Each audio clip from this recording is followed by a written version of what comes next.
What up, this is Killen here, and this is the 5th of 6 tracks in my OP1 Performance Function Series where I'm giving tips, hacks, and making tracks on the OP1. I worked with the sketch function on this one, and I gotta say that this is the one that surprised me the most. Because of the total randomness of this function, I thought I'd have to resort to like an avant-garde ambient sort of thing, but I ended up with this. We won't be able to recreate this track exactly because, like I said, sketch function is kinda sketch. And I don't think it's really designed for the user to know how it works. Maybe that's the point, I don't know. So here's what I'll do. I'll copy paste a few things from the original track and then we'll add the rest of the elements. Cool? Just to show you what I'm copying, I'm gonna go to track 4, show you the drums. And then this synth line as well.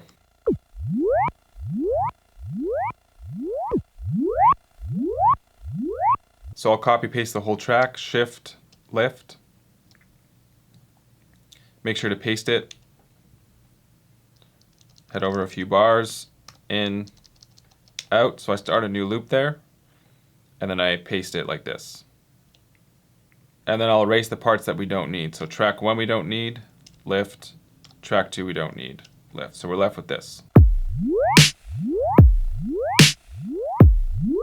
Okay, so let's get into it. I encourage you to pause the video at certain points if you want, just to kind of mess around and understand how the function works. But it's that easy. Shift, 8, we'll pick dissolver. Next, let's head to the sketch function, so shift, far right button, sketch. This is my latest beautiful sketch design. Let's see what that sounds like. If you play within the sketch pattern, it actually doesn't activate. So what you have to do is go back to tape,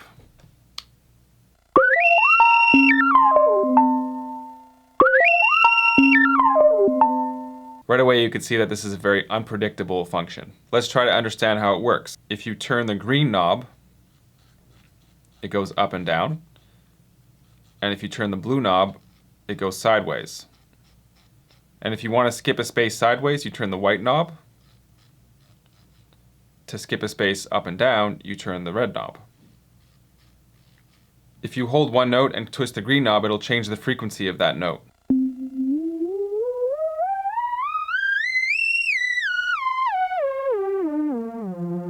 The sketches I have here are very jagged, but if you want to make something circular, you just twist the blue and green knob together. Oh my god, it's hard to draw a circle. What I notice is that the shape of your sketch sort of matches the sound that you're creating. If you just draw a bunch of jagged lines, your sound will be more jagged.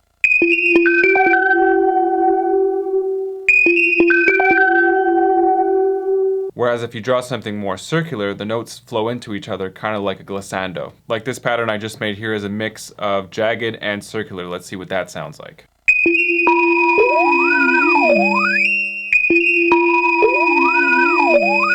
In the original track I started with bass. Before we actually start looking for tones, I'm just going to draw something in sketch.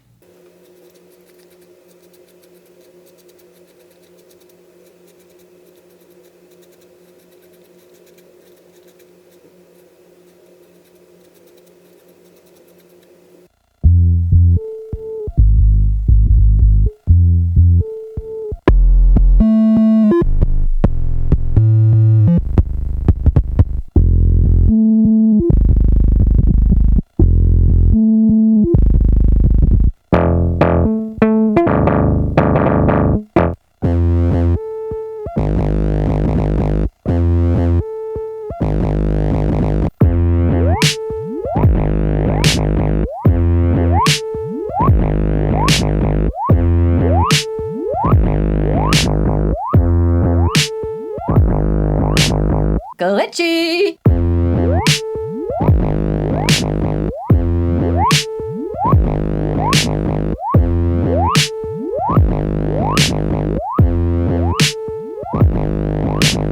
Next I did the same thing with drums. Here's the pattern from the original.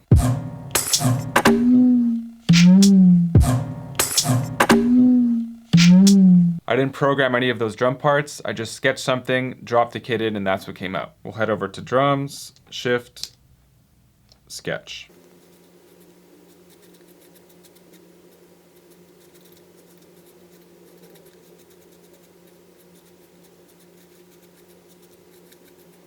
A touch of the alizarin crimson. Next, we'll drop in a kit. So Shift 8, we'll head to stock drums. We'll try a few out.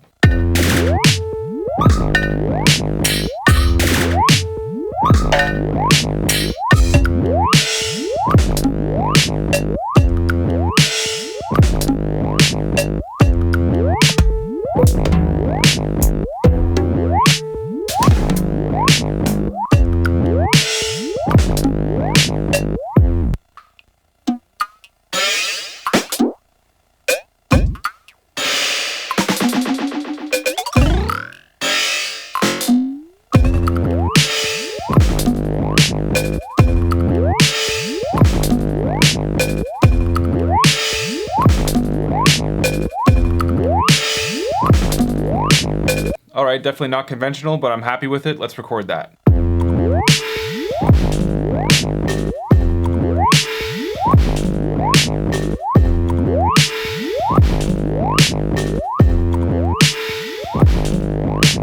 I only recorded 2 elements of the original track using Sketch. If you want to go more that like avant-garde sort of route, maybe don't add drums and just keep adding layers using Sketch. I was really hearing a beat though, which is why I added drums to kind of tie everything together. I'll solo the drums from the original track just so you can hear what they sound like alone.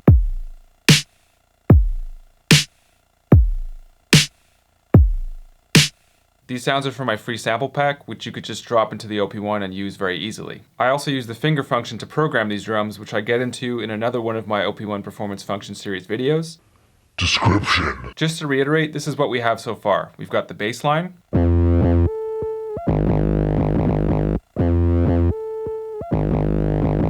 We've got a percussion pattern.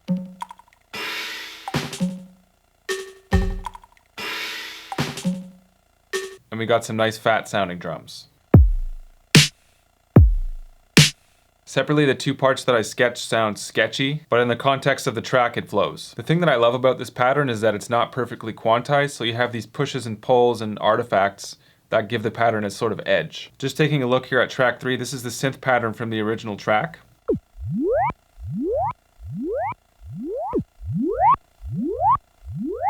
I kind of like that the way it is. I'm not going to change it, but I'll show you how I came up with that sound. Head to Synths, Shift 8, and we'll find something atonal.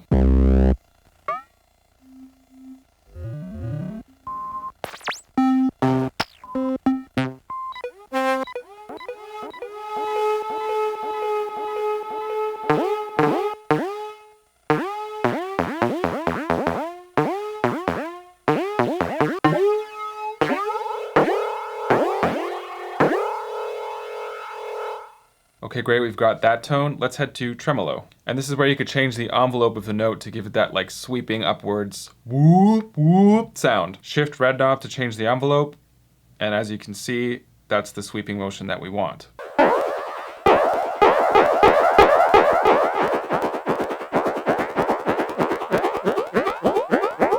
After that tweakage, you can see that the white knob changes the intensity of the sweep, and the green knob kind of distorts it a little more.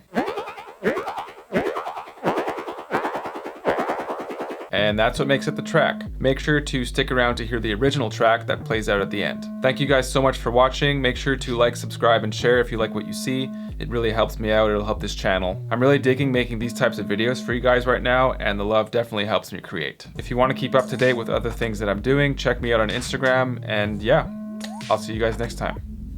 Peace!